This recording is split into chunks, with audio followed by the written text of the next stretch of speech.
ஆச்சி கொழுக்கட்டை மாவு வந்தாச்சு. ஆச்சி கொழுக்கட்டை மாவிற்கு கொழுக்கட்டை அச்சை கேட்டு வாங்குங்கள்.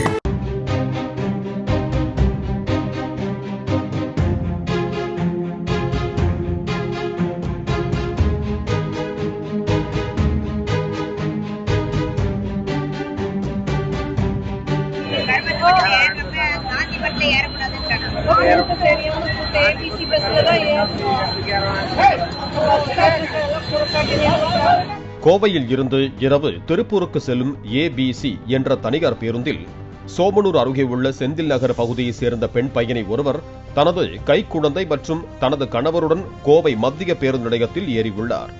அப்போது அந்த பெண் பயணி பேருந்து நடத்துனரிடம் கருமத்தப்பட்டி ஊருக்கு செல்ல பயணச்சீட்டு கேட்டிருக்கிறார். ஆனால் பேருந்து நடத்துனரோ கருமத்தப்பட்டியில் பேருந்து நிற்காது என்று கூறி தகராறில் ஈடுபட்டதோடு அந்த பெண் பயணியை தகாத வார்த்தைகளால் திட்டியதாக குற்றம் சாட்டப்படுகிறது. இதனால் அந்த பெண் தனது கை குழந்தை மற்றும் கணவருடன் அந்த பேருந்தில் இருந்து இறங்கி மற்றொரு பேருந்து மூலம் இரவு நேரத்தில் வீடு வந்து சேர்ந்தார். ஏற்கனவே பல தனியார் பேருந்துகள் கருமத்தப்பட்டி 4 ரோடு சந்திப்புக்கு வராமல் பைபாஸ் சாலையில் சென்று கொண்டிருக்கின்றன. இதனால் பல்வேறு தரப்பினரும் காவல் நிலையம் மற்றும் முதலமைச்சர் தனிப்பிரிவு, வட்டார போக்குவரத்து அலுவலர் உள்ளிட்டோருக்கு புகார் அளித்திருக்கிறார்கள். இந்த நிலையில் பெண் பயணியை தகாத வார்த்தையால் திட்டியது குறித்த தகவல் சுற்று வட்டார பகுதிகளில் பரவியது.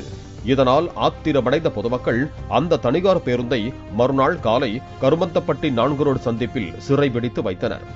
தகவல் அறிந்து சம்பவ இடத்திற்கு வந்த கருமத்தப்பட்டி போலீசார் அந்த பேருந்தை பறிமுதல் செய்து காவல் நிலையம் எடுத்துச் சென்றனர்.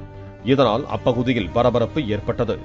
கருமத்தப்பட்டி பேருந்து நிறுத்த பிரச்சினை நீண்ட நாட்களாக தொடர்ந்து வருவதால் பேருந்து நின்று செல்ல நடவடிக்கை எடுக்க வேண்டும் என அப்பகுதி மக்கள் கோரிக்கை விடுத்திருக்கிறார்கள். ஆச்சி கொழுக்கட்டை மாவு வந்தாச்சு.